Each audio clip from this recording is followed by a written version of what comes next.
we want to say thank you to our sponsors, Watchman Cigars, Hill Brewing, Crave Bath and Body, and Level Up Logo. Without you guys, this episode would not be possible. Hey, hello, everybody. Welcome to a brand new episode of the Southern Fried Philosophy Podcast, where it's our take on life, liberty, and the pursuit of gravy, while you, the listener, are invited to the front porch, grab a beverage, and set a spell. We've got a great show lined up for you as always. This week, we will be continuing our series and the pursuit of things we love. We have Becky Santoro. Becky is a co-founder of Foster Village, a 501c3 organization, the summer of 2018. Since then, Foster Village, Charlotte has experienced explosive growth. I'm sure we'll talk about explosive growth on the show, but we are excited to have her on the show. And without further ado, let me go ahead and introduce you to our starting lineup. We got Aaron on the show. Hello. Producer Brian. Hey, hey, hey. And I, of course, be your illustrious host, Biggun. And how about you?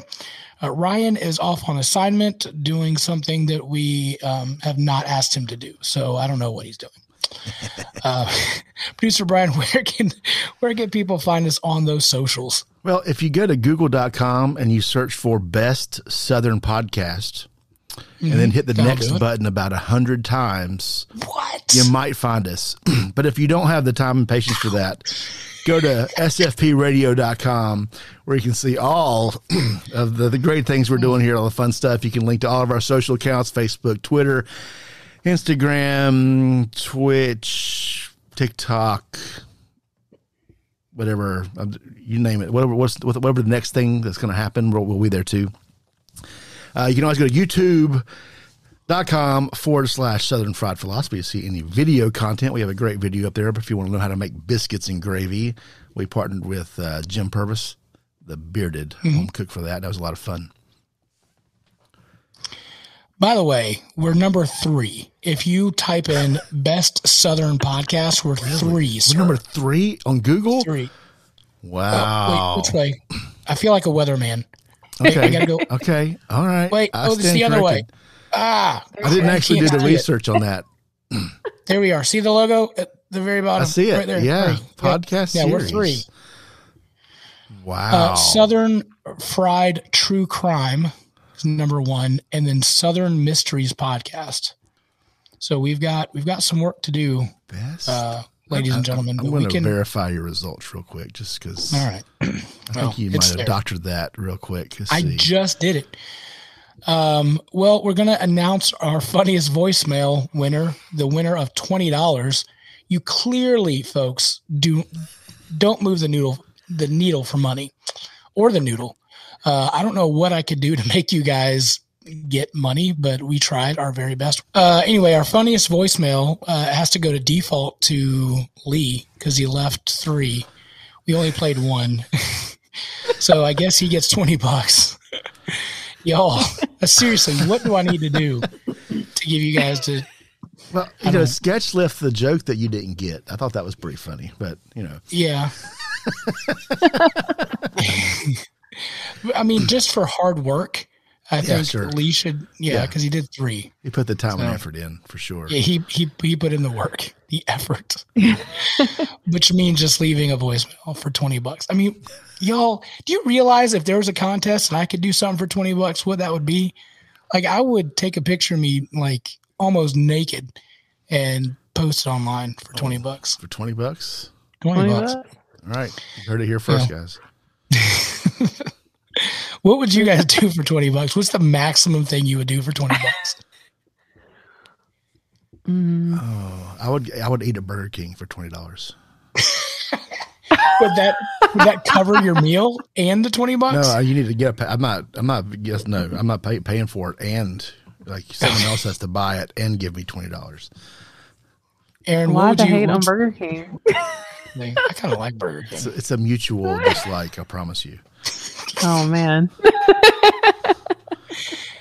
Aaron, what's the most or the least thing that you would do for $20?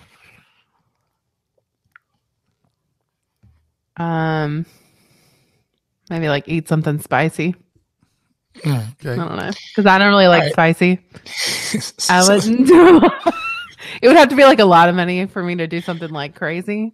Right, so we've got to either. I mean, I would leave a voicemail. I would do that. Okay. Yeah. Yeah, I would do that. That's hard, right? Like I'm not allowed to because I'm on the podcast. So. Yeah.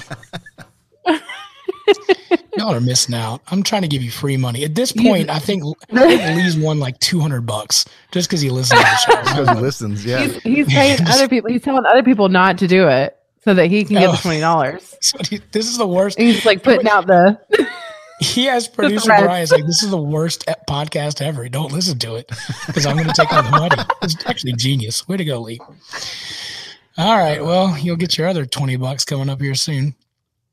We're literally paying people to listen to the show. You should send it to them in some foreign currency too. I can give them some euros. I could do that. Oh yeah, just don't exchange them. There you go. Yeah, that might be a better deal for them anyway. The euros are like $1.16. Like our dollar's crap anymore. Oh well. Hey, we want to give a shout out to our listener from Arkansas. Since Ryan's not here, that job and duty has been passed to Brian. So, Brian, what are some interesting facts against or about Arkansas? Probably against too. Arkansas has the only active diamond mine in the United States. This is my favorite. It's my favorite one. Well, not my favorite, but it is illegal to mispronounce Arkansas while in the state. So everyone listening in Arkansas, turn this up real loud or rewind, see what happens. Let's see here. It is illegal for dogs to bark after 6 p.m. in Fayetteville, Arkansas. I would understand that. While it is legal to shoot bears in Arkansas, waking a sleeping bear for the purpose of taking a photograph is prohibited. You know somebody had to do that, right? Yeah. It is illegal to keep an alligator in your bathtub in Arkansas. Anywhere else is fine, I guess. Okay, he goes in the bed, you snuggle with it. It's fine. Let me find one more. By the way, you're doing a much better job than Ryan does. I love you, Ryan, but... I'm trying to find another good one. They have a Bigfoot there, known as the Boggy Creek Monster. Oh, yeah. He's said to be 7 feet tall, hairy all over, and kills chicken, cattle, dogs, and livestock. I hate to break those two. Isn't Ryan also in Arkansas? He was in Alabama last we checked. Oh, okay. That's right. He could be there by now, I'm sure. He could be. Maybe he's a bog monster. He's not 7 feet tall. That's the only problem. You're right. And he smells good. The bog monster probably doesn't smell good. I would think. Well, they can probably fix that with some Crave Bath and Body products, right? Exactly. Cha-ching. Just lay some out, just, by your cattle and see if the bog monster needs some. Oh, man. Aaron, do you believe in monsters or aliens? Yes and no. Okay. Which one do you... I'm going to say no. Okay. But then, who was it? The Pentagon or something came out and was like, there are aliens. So then I was like, is it real? So I don't know. It blew your mind. I don't think about it too much because it freaks me out. So no to monsters, yes to aliens. I'm with you. Because they may have said so. I don't know what to believe anymore. Here's a fun one. Well, it's fun for 50% of the population, maybe. The state of Arkansas, a man can legally beat his wife, but not more than once a month. Wow. Quiet. Yeah, that's not fun. How is that fun? It's a joke. Okay. How in Arkansas, how many times can Hillary make fun of Bill a month, you think, without it being illegal? Has anybody been through Arkansas, by the way? I've been to Arkansas. I've been to Little Rock. I stayed at the Bill Clinton Presidential Holiday Inn. Yep. How was that experience? That's where I had my first bourbon, actually, in that hotel. Okay. So fond memories. Fond memories. I mean, memories is loose there, but I was there. You had your first and multiple bourbons. It sounds like that. First 4 bourbons and that. Guys, I look, whoever's listening in Arkansas, I love you. I'm not trying to put you down, but your state is god awful. It is the worst to drive through. I'm sure that if you live there, you'll agree. When we lived in Texas, driving from Kentucky to Texas, Arkansas was the worst. It was like Georgia, but with nothing there. You know how long Georgia takes to drive through if you're going straight through? It's like that, but there's literally nothing there. And then there's a Bentonville, Arkansas, Little Rock, but then nothing else in the entire state. Have you driven through Indiana? Yes, it's worse than Indiana. Okay, much worse than Indiana. Just make sure. I heard Nebraska is actually the worst, but I've never been that far out. So at least in Nebraska, you can let her eat and let her go as fast as you want, but not in Arkansas. Nope. All right, I got I'm last gonna call one. it Arkansas. All right, last one. In Little Rock, no person shall sound the horn on a vehicle at any place where cold drinks or sandwiches are served after 9 p.m. Very specific. Who is coming up with these? I just need to know. Seriously. Is it the That is subway so outside specific. of some gas station, in Arkansas? There's good old boy stuff going on there in Arkansas, then if that's the case. All right. So I'm going to ask you guys like I ask you every week, brought to you by Crave Bath and Body. How you be doing? I'm going to go to Brian first. Brian, how you be doing? I'm doing pretty good. We took our kids snow tubing this weekend. Mm-hmm. Okay. You ever been just got on an inner tube and slid down a hill for no reason? Yep. Ever paid money to do it? No. I made the church pay it. Yeah. It was a good time. I really enjoyed it. It was super cold, which helps with that. Because if you've ever been skiing in North Carolina, we don't get a ton of snow, so you have to wait till it's cold so they can make snow, so you can pretend like you're skiing. Because it's not the same as the real stuff. I don't care how they do it, but yeah. So a busy weekend. It was really tiring. I forgot my CPAP, so no one got any sleep. Oh no! Oh no! That's the worst, right? No, that is. I didn't sleep, and no one else slept because, well, Do you snore? You might say that.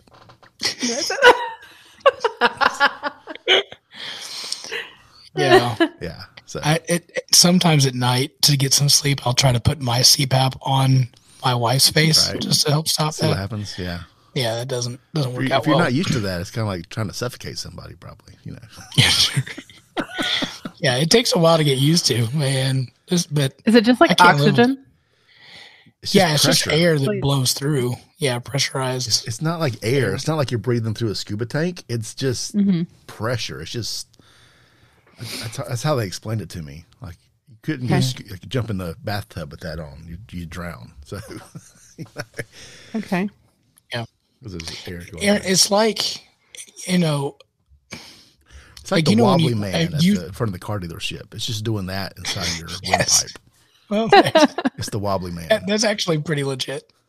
The wobbly man in your mouth. Well, that sounded horrible. And there's a show title.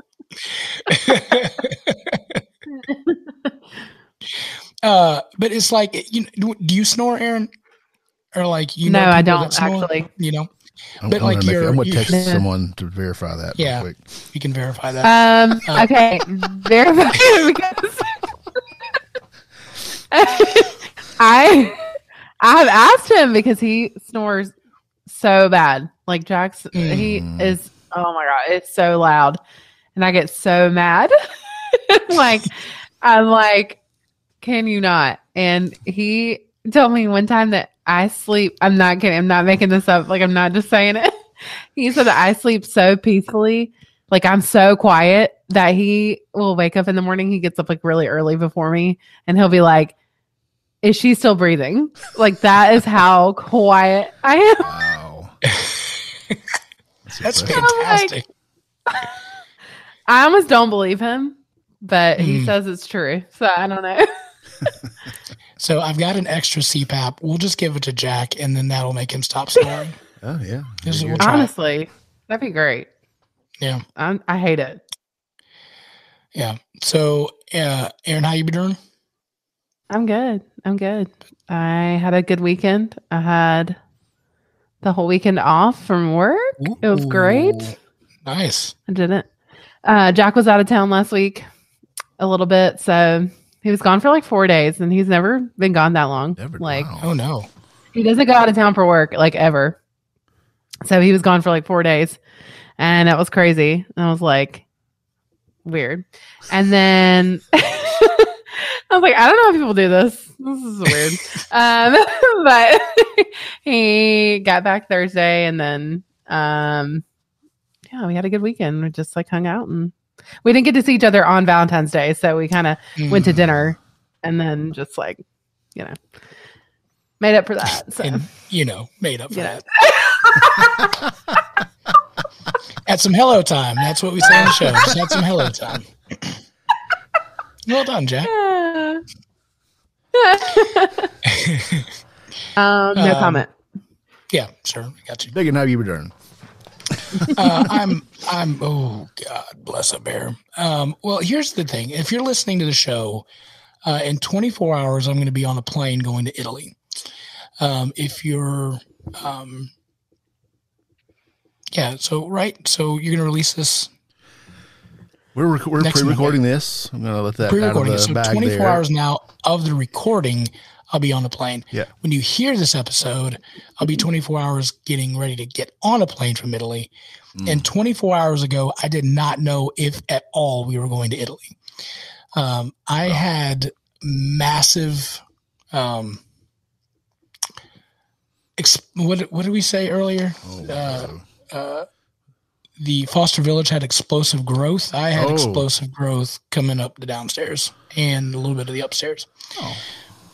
From Monday until today, or yesterday, it was pretty bad. Like Jess and I both felt horrible. It was miserable. So it's been a long weekend. We were like texting our travel planner, like, hey, what's the idea if we have to like bail out of this thing? And it was a lot of money, and we probably wouldn't make the trip again and all this kind of stuff. So I called my doctor, and she said, go take some probiotics. Took some probiotics. A little bit later, feeling much better. So we're back on the going to Italy track, but it has been a disastrous week at this point. We haven't backed yet. I've thrown stuff in a bag, but I don't know if it's right or not.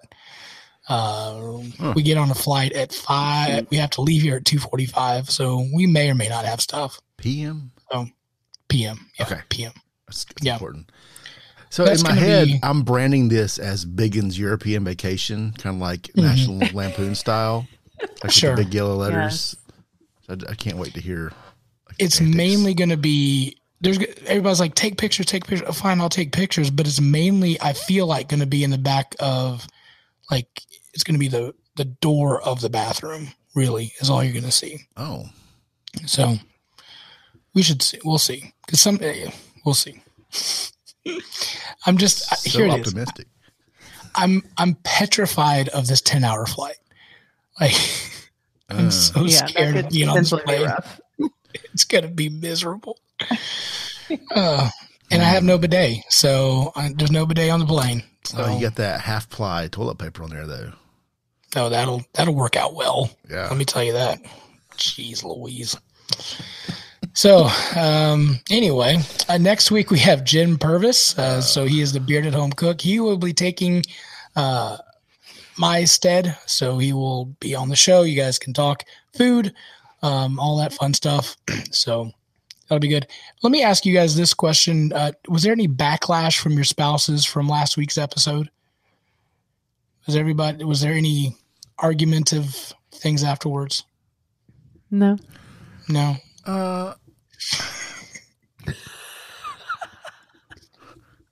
Argumentative? No.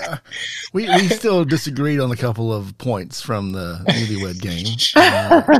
Our children would not settle the debate for us on who was funnier.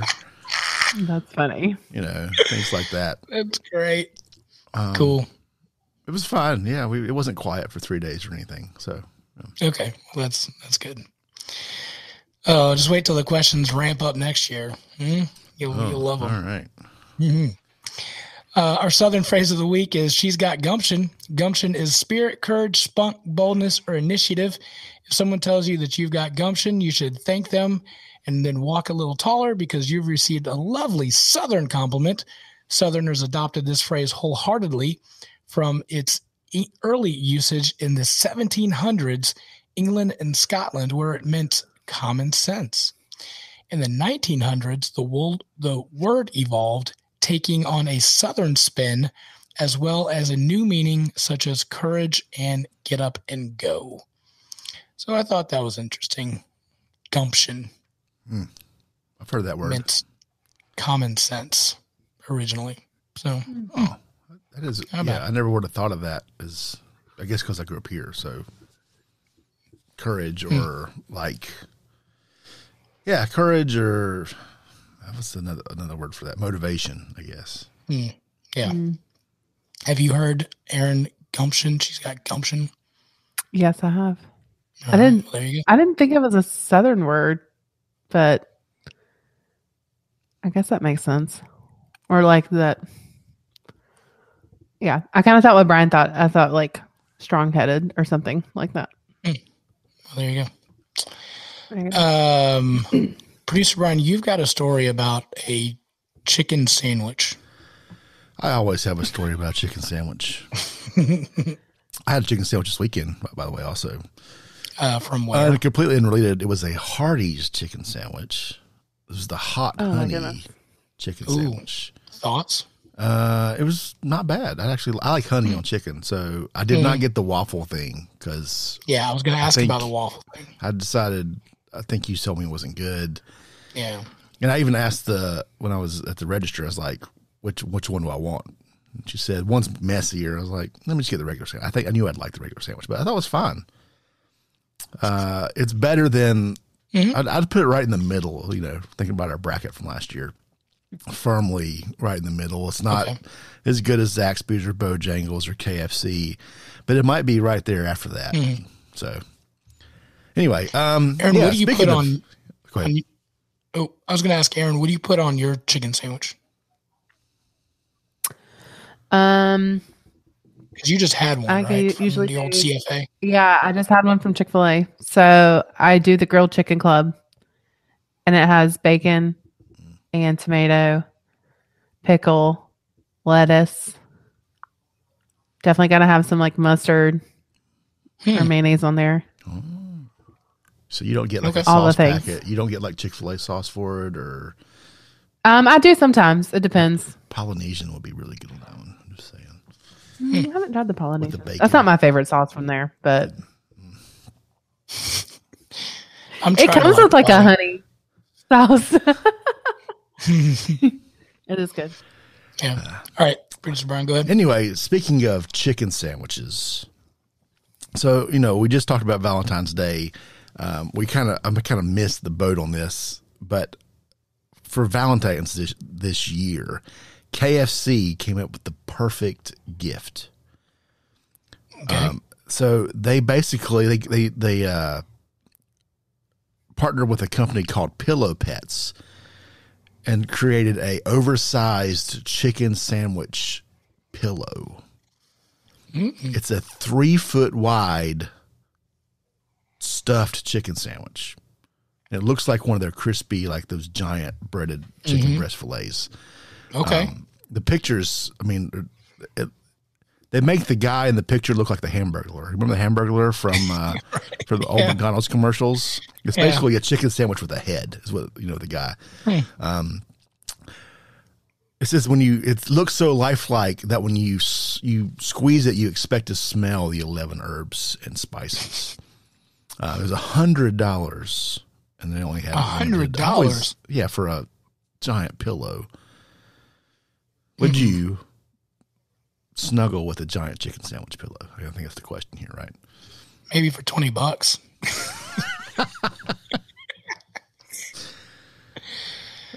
Oh yeah. Like, I mean, if you gave it to me, but I'm not paying $100 for it. That's insane. Yeah. I mean, I love chicken sandwiches, but I don't know that I would take it. Not a KFC chicken sandwich anyway. Maybe I mean, you don't get to eat the sandwich anyway, so what does it matter? If it smelled like a chicken sandwich, I might be a little more likely, you know. Yeah. I don't know. Like my wife, she got this stuff from one of our foster kids, and you spray it on there to make it. It's like lavender to help you sleep and whatnot. The problem is it also smells a whole lot like the pooperée. The pooperée. Potpourri? Right? It's not poop. It's not potpourri. Oh, you spray that one. The one you spray toilet. In the yeah, that one. I think it's potpourri. Yeah, I'm familiar. Yeah, but it smells so much like it. I'm like, I don't. Not that it's a horrible smell, but it's a very unique smell. Mm-hmm. I don't want that on my pillow at night. Right. That? Right. And so this was KFC, you said, that did this? Yeah, it was KFC was the one that partnered with it. Yeah. So earlier I asked Erin, which looks like she dropped, if she believed in aliens or Bigfoot. One thing that I would also maybe add to the list of things that are so rare that you question yourself is does Chick-fil-A ever mess up? And so while we're talking about chicken nugget or chicken sandwiches, it came to my memory that this past week we tried to go to Chick-fil-A. We went to Chick-fil-A and we came home and I ordered the chicken noodle soup because that's all my wife wanted was the noodle soup. Mm-hmm. And then and chicken nuggets for small batch. So I get the stuff, get in the car, head home, blah, blah, blah. Get home, she opens the bag. It's chicken tortilla soup. She didn't want the tortilla soup. She wanted the noodle soup. Fine. And then while we're, I'm trying to choke down a chicken sandwich that I had, she's like, these nuggets are bad. So, like, how in the world does Chick-fil-A mess up an order so much and like have burnt chicken nuggets? And I smelled them. They smelled bad. Wow. So I had to eat my chicken sandwich, run back to the store, and they said, hey, our chicken nuggets are bad. We don't know what's going on with them. Oh. I mean, that's from a Chick-fil-A. I've never had bad food. Bad food at Chick-fil-A, it's comparable to aliens and monsters because it's so rare that it happens. It's the end times. Like, what in the world? Yeah. It's like a Chick-fil-A screwed it up. I mean, I've had a rude people at Chick-fil-A. And by rude, I mean they didn't say my pleasure. They just kind of, they were fed up with my inability to use the credit card machine. And still didn't say, anyway, didn't say my pleasure. And then like this weekend, everyone got mac and cheese pretty much with their meals, but there was no forks or straws in the bag. And is it one of those new Chick-fil-A's where they have like a door, like there's no drive-through? It's like have you seen the ones where there's like a sliding door and like a whole person walks out? They're not like reaching over, dropping stuff on the ground. What? Whoa. Yeah. Wow. That's weird. It's like a grocery store sliding door, only a small version. Like so in some of the newer stores. It's really interesting. Yeah. Interesting. I do wonder how COVID is going to change like the drive-through process. It's going to be interesting. And then especially having such a big footprint, will they just go to drive-through only? Yeah. Well, more stores do like that Central Park style, where it's just like, just like double drive-through and there's no, or Sonic was almost like that. I guess a drive-in, but yeah. Anyway. So no errors with your order, Erin, from Chick-fil-A today. Everything tasted good. It was really good. All right. Well, there you go. All right, guys. So we're going to go ahead and bring in our guests. We actually got a double header this week. You guys may not completely know. Well, we've got with us Becky Santoro and her husband, Tony. They're going to talk to us mainly about foster village, but there's something else that we'll get into that I'm really excited about. Becky, you've been on the show with us before, but we are in our series of things that we love, and we always want to bring up to our audience and to all of our folks, the things that we love are fostering and adoption, and we absolutely love Foster Village of Charlotte, and you guys do such a phenomenal job with that process. But it didn't just poof and then appear. Tell us your story, and how did the foster adoption process, how did that whole thing begin for you guys? Yeah, thanks for having us back. So Tony and I became foster parents in 2016, and it came about just mainly because we had experience as teachers in the classroom where some of our children had spent in the foster care system, and we'd had family members over the years that had done foster care. So foster care was very much, kind of in our realm of possibilities. But we had 2 young children and we're teachers. And so the timing just wasn't right. But when we left the classroom and headed on to new adventures, we still had it on our hearts to push into that dream. So at our 10-year anniversary, I told Tony this is still very much a thought that I have, and he agreed. And so we took the steps we needed to become foster parents. So we became licensed in 2016. An hour after we got fully licensed, we were called for our first placement. Wow. It was very fast.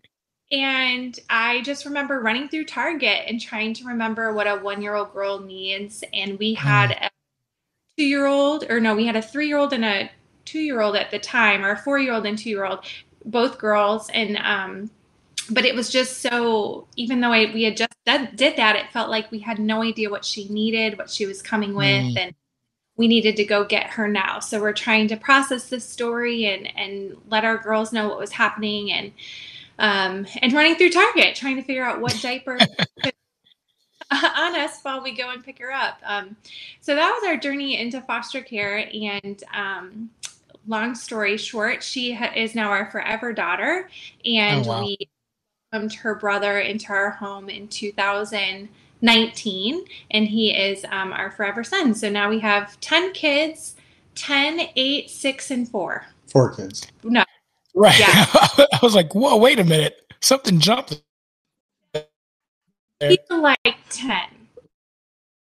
I thought it was a joke, so I was letting it go. Like, wait, did you just do something that I didn't know about? No, just the 4 that feel like 10, especially during the pandemic. Sure. Absolutely. So you mentioned just running through Target and just trying to pick stuff up an hour after you guys became foster parents. I remember the first time, we got the call. It was not the first hour. It was several weeks after, and still your mind panics trying to figure out what is going to happen. Your whole life is just like, what's about to happen? But what are some roadblocks in the process of fostering, maybe even getting the clothes and materials that you need for that child, and then maybe the process after getting the child that did you run into that you had no help with at all, that you felt like you needed some?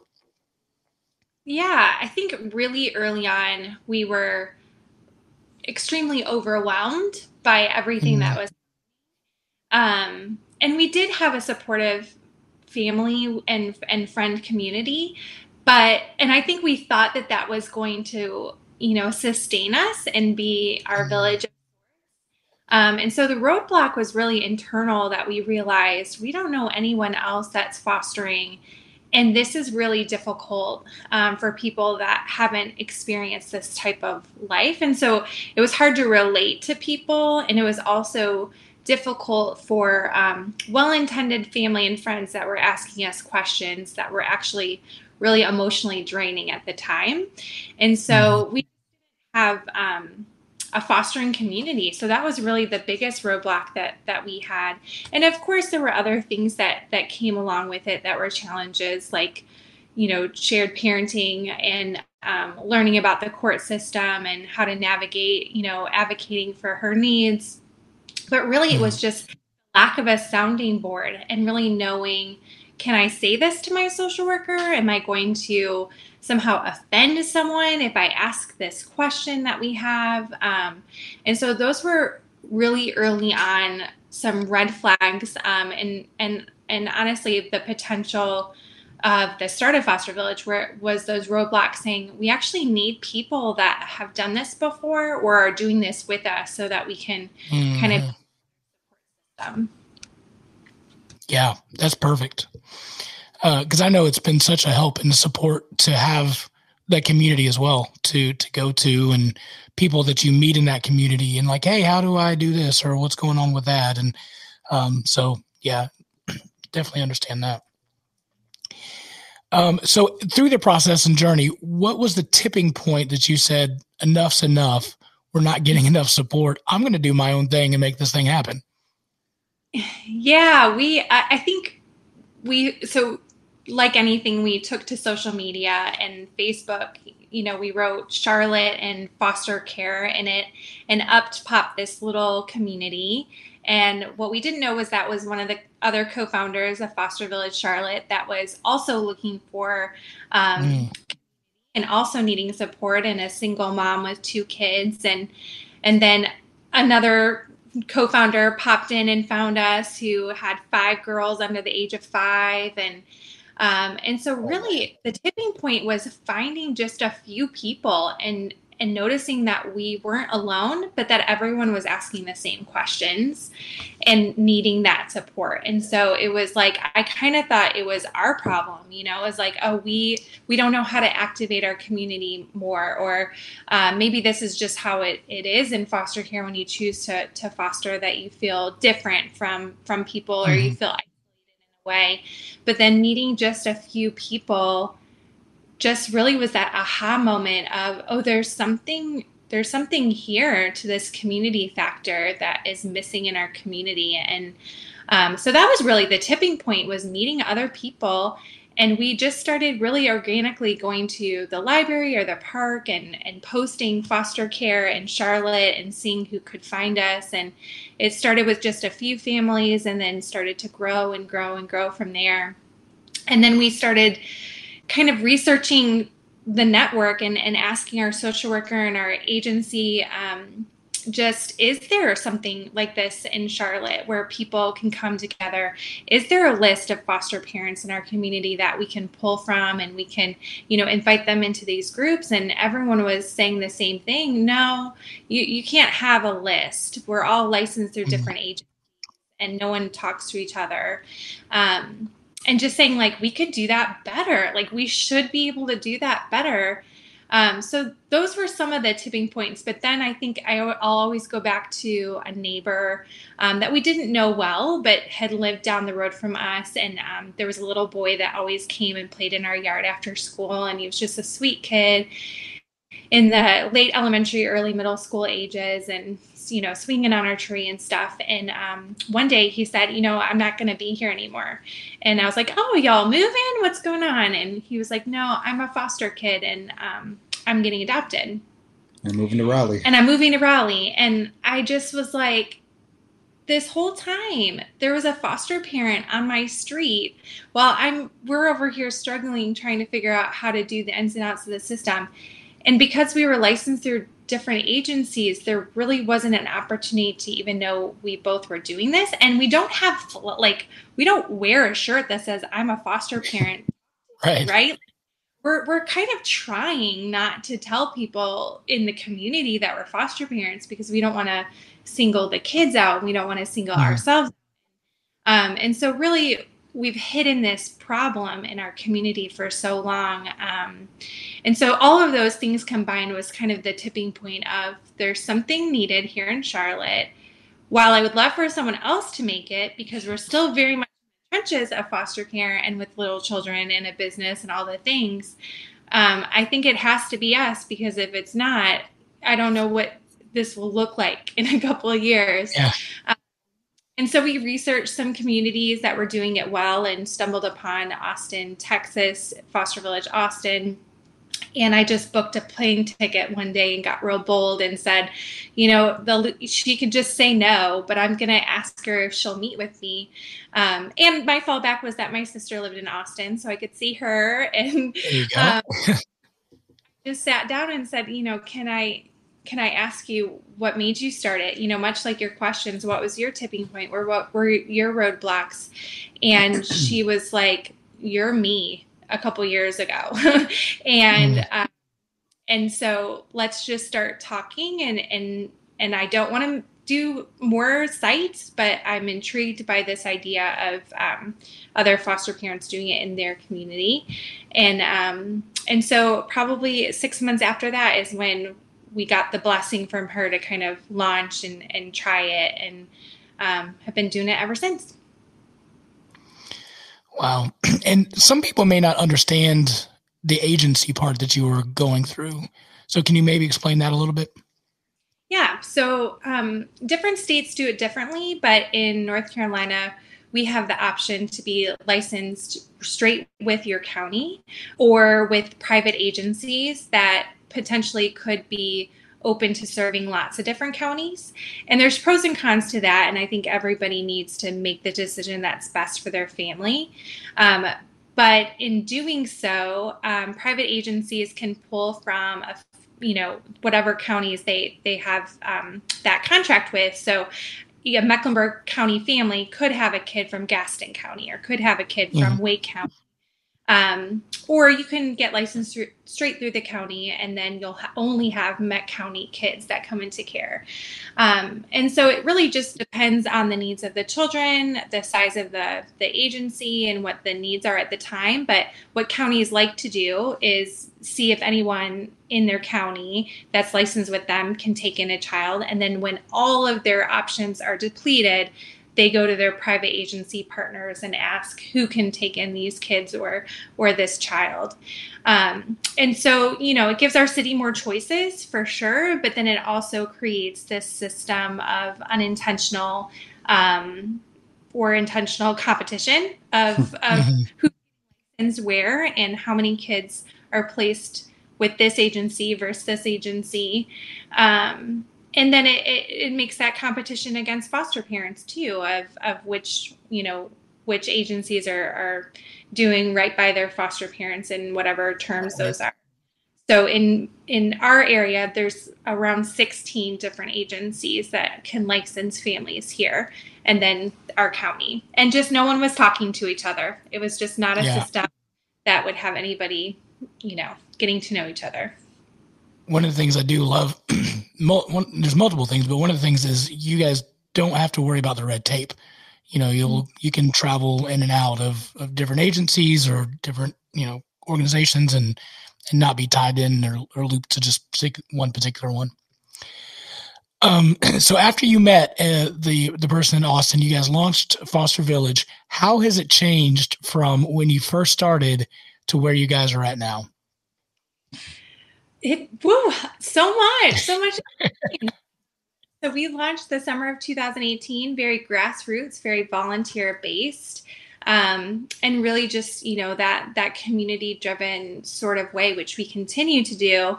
We show up on doorsteps with welcome packs when kids first come into care.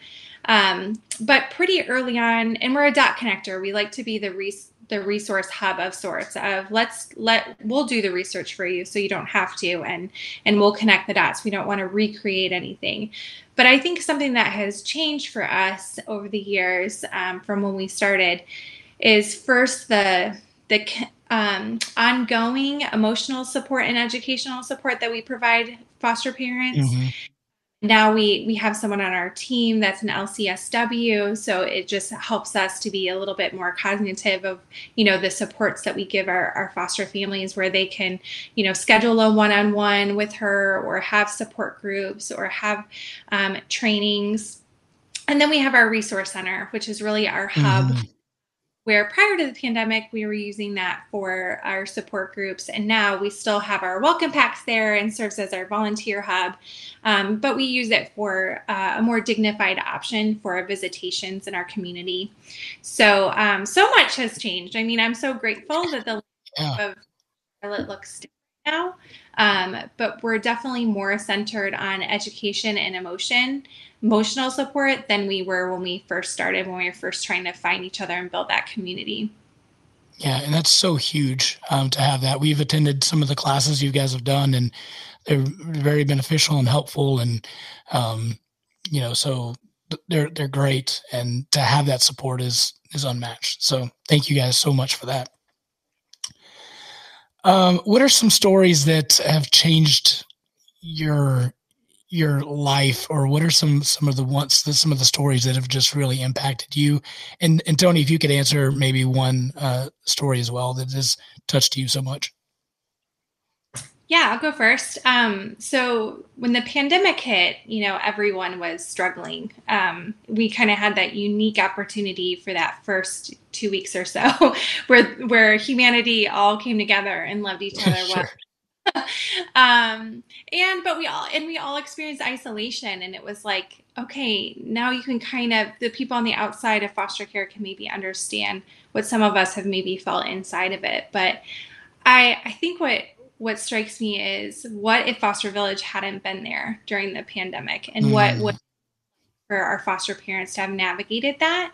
And it's a really scary reality. The great part about what we had built was we were front and center to be able to advocate for the needs of our foster parents. And so, I'm emailing people high up in Mecklenburg County asking, what's your plan? Because a bunch of people are struggling, and visitations went virtual, and courts stopped, and permanency halted, and people are all of a sudden teachers in their homes and also therapists, and it was not something that was going to be sustainable. Sure. And I was grateful that they trusted us to have the central voice of the community and to know what they needed. And so right away we were starting to talk with a bigger entity of the YMCA, trying to figure out what are some options to help with this, and applied for some grant funding that allowed for kids to get tutors and for families to have some childcare options when those things became available again. So those are the things that I'm grateful for, that, no one wants to live through a pandemic. Sure. This was a kind of a marginalized group of people, for lack of a better term. Foster parents are kind of hidden away in kinship families and biological families, and someone had to say, what about them? What are we going to do about them? Because what we wanted was a bunch of kids to have to be displaced again and to go somewhere else. So that was kind of my big moment of, I'm so glad we're doing this work. It's hard, but I'm so glad that we're doing it. And then I'll say that the Foster Parent Bill of Rights that passed in September was something that had been on our bucket list before we started Foster Village. Was we really need to, every county does it different, and every agency follows their own set of rules, and we need some standard in print reality, for our foster parents and kinship parents to point back to and say, no, I'm allowed to do this. I should have access to. And we were a state that didn't have a foster parent bill of rights. And so early on, we drafted one. We did some focus groups during the pandemic and got to work with some agencies across the state, and were able to successfully get it endorsed and passed in both the House and Senate, and Cooper signed it in September. And a foster parent emailed me a couple weeks ago that said, I've been a foster parent for a couple years now, and this was the first time that the judge said, because of this new bill, I am required to ask you, do you have anything to say? And that was one of the things that we had written in there, that foster parents have a right to speak in court. And so those are my two defining moments, I would say, with Foster Village. Sure. That's awesome. Yeah. What about you, Tony? Yeah, I would go back into the pandemic pivot. I wasn't deeply involved with this as you did this.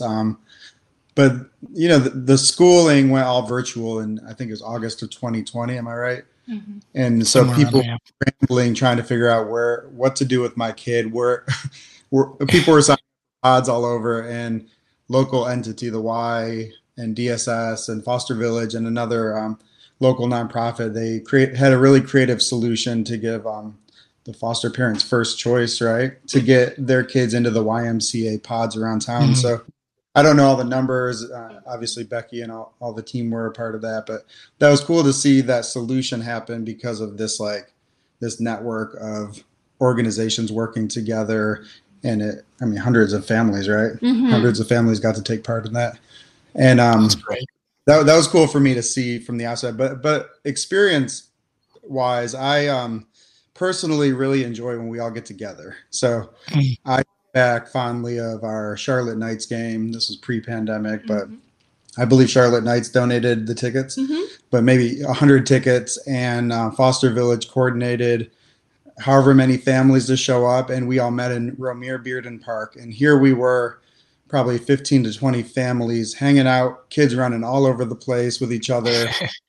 The joy of seeing all of us in the same shoes together, sitting in the same section of the Charlotte Knights game, just feeling like you're seeing, like, these people get it. These people are with me. And so that's more me, less as like Becky's husband, and she's one of the co-founders, but me as like, I got to experience it and sit with other families who are doing it. So those are some real life things I've really enjoyed to see. That's fantastic. Yeah, I know, like, even not long ago, we got to hang out at the brewery, and our kids were playing with each other, and that was such a fun time, and be able to connect with that. So yeah, those are fun experiences. So what's the future of Foster Village Charlotte? Where are you guys going? What's kind of the next step for you all to take? Oh, the $1 million question right there. I think what we've done well is created this network of community and built some really strong programs around the needs of our foster parents, and we've gained trust. And so I think a lot of it is building that infrastructure so it can on when the founders aren't there anymore. We're always trying to think of what does sustainability look like, because we need this 10 years from now and 20 years from now. And so some of it is it's not as fun work, but it's important work to have business plans and to, think through foundations that understand our vision and want to support us so that we can have not just part-time staff, but full-time staff. But I think our biggest dream right now is a bigger facility. We've really missed being able to be together in easier ways than having to kind of, be partnered up with lots of places around the city. We would really like to have a hub where kids are coming often, whether they're there to get services or speech services through a different entity, but they're also here because their foster parents come to a support group, and so it's a familiar space. And so that's kind of on our big plan right now, is that we hope for a bigger facility that maybe we can partner with some other like-minded organizations or businesses that would typically see kids in care and be able to do that a little bit more holistically. And we're still all about building the village for the entire, group that surrounds a child, and that includes the birth families. And really are working hard to gain partnerships and have some good research and good connections with exploring how do we wrap around our birth families just as we do our foster parents and our kinship parents.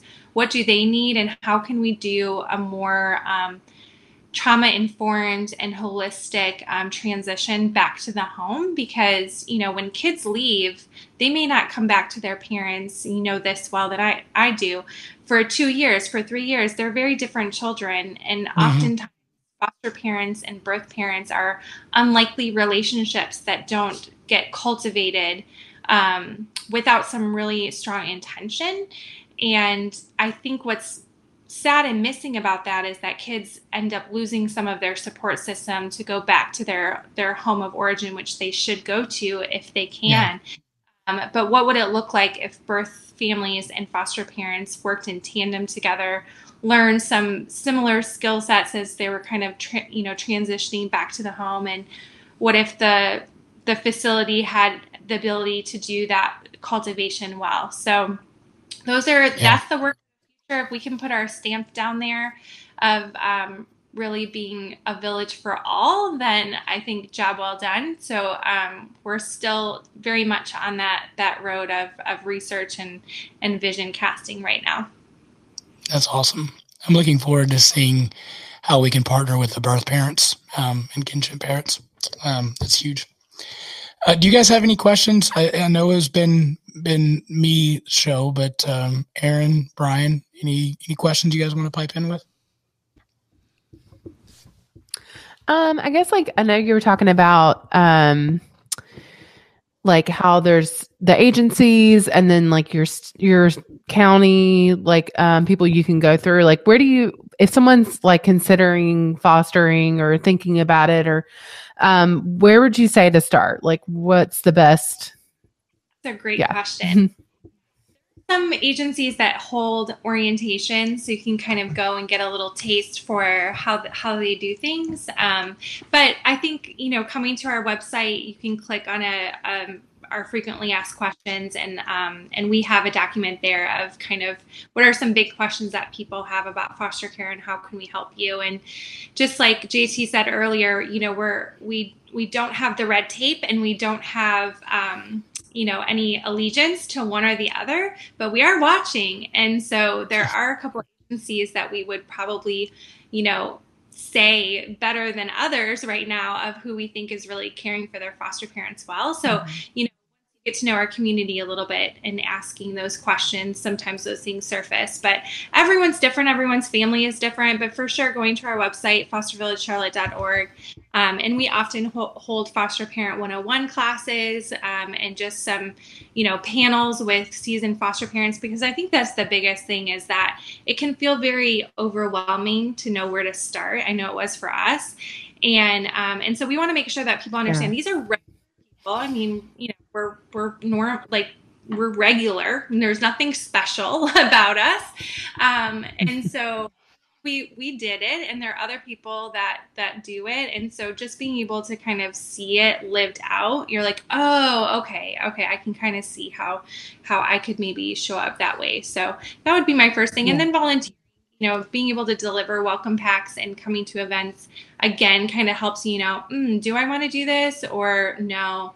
And we've had about a dozen volunteers become volunteers just from volunteering with us. And then others that were like, I'm glad I did this because this is not my jam. And that's fine too. Fostering is not for everybody, but it helps members around us the way they can. Awesome.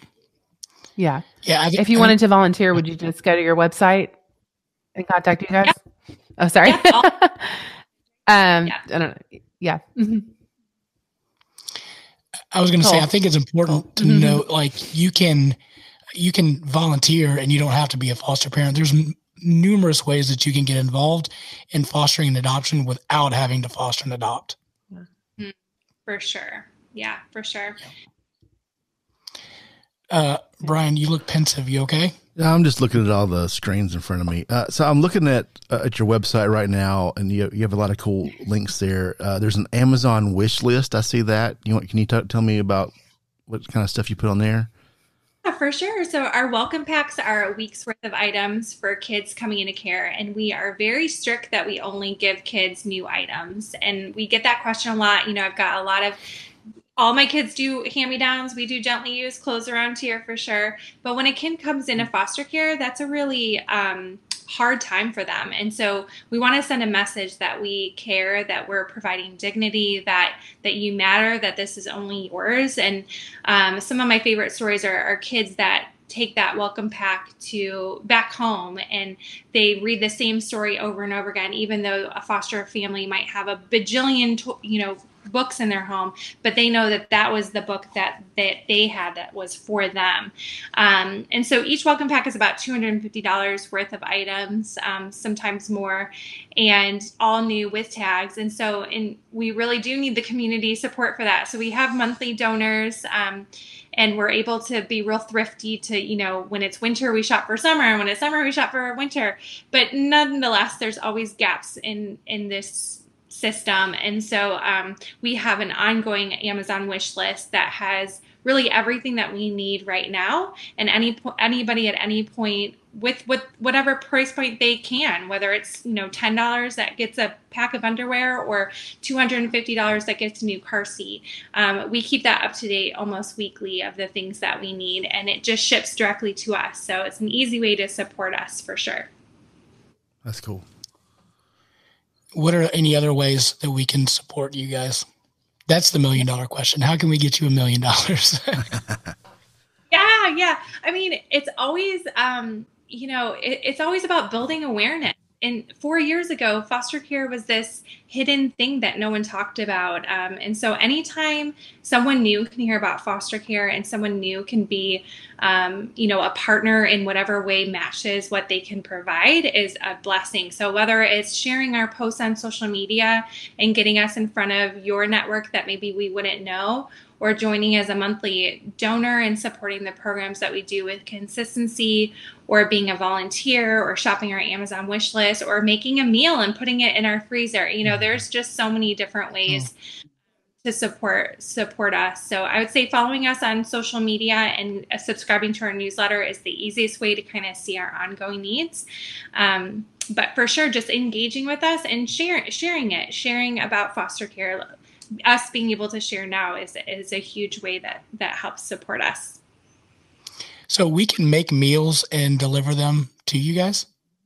Yeah, we have a deep freezer in our resource center, and our volunteers love it. And even people in our community that aren't, exactly our volunteers, but want to be supportive, they can't deliver. You have to be background checked to be able to deliver a meal, but you can for sure put a meal in our freezer. And people reach out to us every week if they're having a hard time and something is going on. They'll email us and say, hey, do you think I can grab a meal? And, just to not have to have dinner is just, it's so nice. And when we do welcome packs, we always send meals if they ask for it too. So it's just something that we can do that's super simple, super easy. You can get your friends together and make some lasagnas or do it by yourself. And it's a huge way for us to just send a love letter out to our community that takes on this big, brave love and this risk of having kids in their home. And, it's just a way to say thank you. Producer Brian, I think we need to make some pork butts. That's exactly what I was thinking. I need to throw an extra butt on there and take about 10 pounds down. Perfect. Some fixings together, get in that freezer. There we go. We'll make it happen, Captain. Love it. All right. So Tony, you've been hanging out. Speaking about smoking meats, most guys, when they get our age, will either smoke meat or craft beer or do something. There's something like World War II history, right? That's the other choice. World War II history. But you decided to do something different. What was your hobby, or was your hobby that became your passion? Yeah, so we've always really enjoyed coffee. So not necessarily like the hip trendy coffee, but just like the experience of a warm cup of coffee with our meal and enjoying it together. So when we were teachers still here in Charlotte schools, I found on YouTube that you can buy green raw coffee beans, put them in an air popcorn popper, and you could turn them brown, like the ones you buy in the store. So it's called roasting coffee. And so I did that. I plugged it in the kitchen and did that, smoked up our house, and loved it. It was super exciting and addicting, and we are now a decade into it, and it is no longer a hobby at all. I bet that smelled great at first, right? It does. It has a unique smell to it. Yeah, so a coffee bean is an agricultural product. So as you start roasting it, it starts with like a grassy, bread-like smell, and then it kind of turns into more of like a darker, roasty smell, and the smoke starts coming out. But yeah, it's definitely a process. Wow. Absolutely. You don't hear that most often. I decided to start roasting coffee. That's amazing. I don't understand, what are the different blends? Like, tell us about like what makes the coffees different. Yeah, so coffee is similar to wine. It's similar to grapes and how wherever you find them in the world, where they grow, their elevation, the climate that they're in, the soil that they grow in, the vegetation they grow around, all of those things have a big impact on the final product. So every coffee bean that I buy is different than the other one. So it could be, I could buy 6 different Colombian coffee beans from the country of Colombia, and they can all be very, very drastically different based on where they were grown, all those things I just talked about, as well as how the farmer harvested them to get them dry and in the bag to me. But what makes them different is the country. So obviously every country within like the coffee belt, which is about 20 degrees north and south of the equator, has the ability to grow coffee. And so all these different countries have different climates and different soil and different everything. So that's one of the differentiators. And then the farmers all have the ability to process it differently, and that makes a difference. So that's the difference with what I buy. So when I buy those different countries, but then there's the blending that you mentioned. That's where we just take Ethiopian coffee and a Brazil coffee and we mix them together because they each have their own characteristics, and together they're better, or they make a different product. So that's what a blend is. It's literally combining 2 different coffees together. Okay. And this became such a passion for you that you have your own business now, and you make your own coffee, sell it, all that kind of stuff, right? So tell us about Enderly Coffee. Sure, yeah. So we, Becky and I moved to Enderly Park neighborhood in 2007. It's on the west side of Charlotte, and we've been here for 15 years now. It's our home. It's where our roots are. And so when we started the company, well, the hobby, which turned into a company, we were going through different opportunities for names, and we just thought it'd be cool to kind of pay respect to like where we are. And we named it Enderly Coffee with no real belief that it would become anything. It was literally me in the backyard when I would finish school day, and I'd smoke up the neighborhood and then go to my church, and friends and family were like all the people I was roasting for at the time, and just sharing it with whoever wanted it. So that's kind of what we are as Enderly Coffee. We're neighborhood focused, very community focused. We now have a coffee shop, a cafe right in the heart of our neighborhood, like right on Tuckasegee Road in Enderly Park. And then we also roast and distribute coffee all throughout our region and up and down the East Coast right now. That's fantastic. Yeah. In fact, our household is a subscriber of Enderly Coffee just because I love what you guys do. I love what you guys support. And the coffee is fantastic. So kudos to you, sir. I'm not like the wine connoisseur of coffee. Like I put so much creamer in it. You don't really know what's going on with it. So not bad. Yeah. So I do know it tastes good, and it tastes really good with my creamer. So there's that. Thank you. What makes Enderly Coffee different than if I were to go to get Maxwell House or Starburnt or whatever it is? Yeah, so it comes down to all those different things I've already spoken about a little bit. So the quality of coffee that we purchase, we buy all specialty grade coffee, which just means it's grown with a little more care and taken care of better, and it scores better.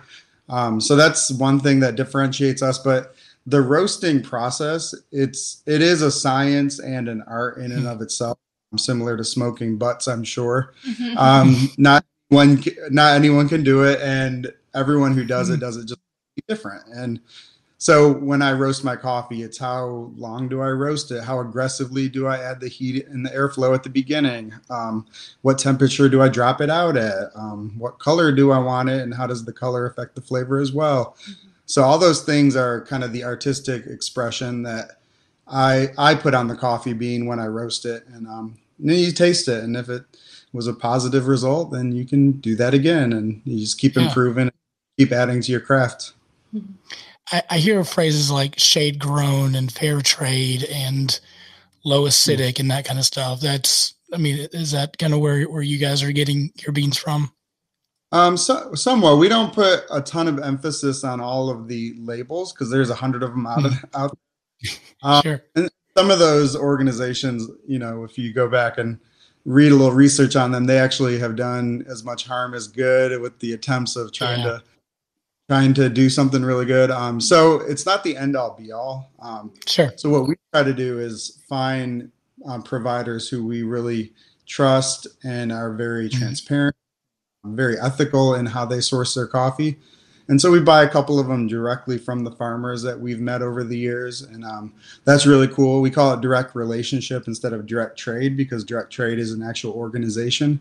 But like I literally went to Guatemala and got picked up from the airport from Armando. And that's the grandfather of the Levas family. And it's his coffee that he's been harvesting. He's the 4th generation. And that's just cool. It's very different than in a bag that just is stamped direct trade coffee.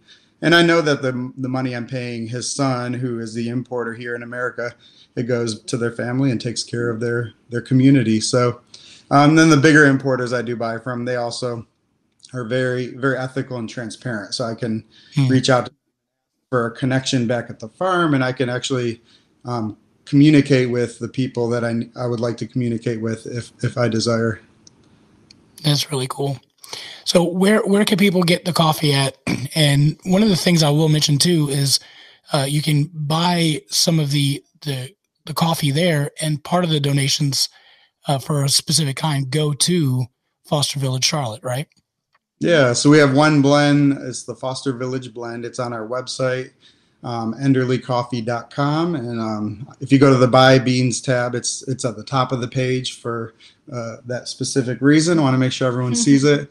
So obviously you can buy through our website. We ship nationwide. If you live local in Charlotte, we actually do a home delivery service every Friday where we actually deliver baked goods from local bakeries. And so you get coffee, and I think this week I can't remember what we're doing this week, but last week we did cinnamon rolls from an amazing bakery down in Waxhaw. And then, the other thing is all of our partners. So the markets and shops around town, as well as grocery stores. We're in the local fresh markets, and we're actually in Harris Teeter's up and down the East Coast from Baltimore down to Georgia. Wow. So if you're listening to this and you're near Harris Teeter, that's one of the coolest ways to connect with this small family-owned company. That's fantastic. Wow. Can you guys deliver just a little bit north to my house? Because I'd really love some of those pastries. They can bring it to my house. What city are you? I'll take my cut and then I'll deliver the rest. How's that? All right, that's fair. Some people definitely, decide to have their order delivered to their friends. For sure, yes. We have that. During the pandemic, we had someone from Rock Hill try to meet us in a parking lot. Can we have you meet us in the parking lot of the Trader Joe's? Yeah. We're in Concord, so not too much further, but still outside of the Beltway. Yeah, we'll send you to Press and Porter then. Yes, they have our coffee. Press and Porter, downtown Concord. Lovely folk. Oh, so they have your coffee there. How did I not know that? And 26 acre brewery. Have you been there? They got a beer as well. The Rodeo Joe. There you go. There we go. We'll have all that information on our show notes, guys. Thank you so much for joining. I know it's a late night and you got kids and whatnot, but thank you so much for joining. Thank you, guys. We're grateful to be here. Yeah, thanks, guys. All right. Well, have a good night. You too. Thanks. I've had their coffee. You've been to Press and Porter. I didn't realize Press and Porter was using their stuff. That's great. I didn't know they deliver. I mean, I knew about Enderly coffee from like friends and stuff, but really? I've been there once maybe. The one down on Tuckasegee. I feel like I went there. So I met someone at a meeting or something. Had no idea about the connections though. There you go. That's great. Awesome. Well, thank you guys. Any last things to wrap up?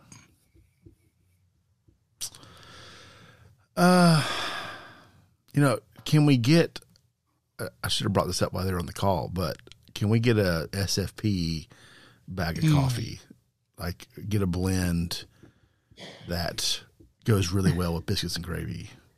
Like pair it, you know what I mean? And then profits go to whatever, right. Foster Village, all that, We don't need to make you money off of it, but put our name on it, right? And have a really nice blend or something.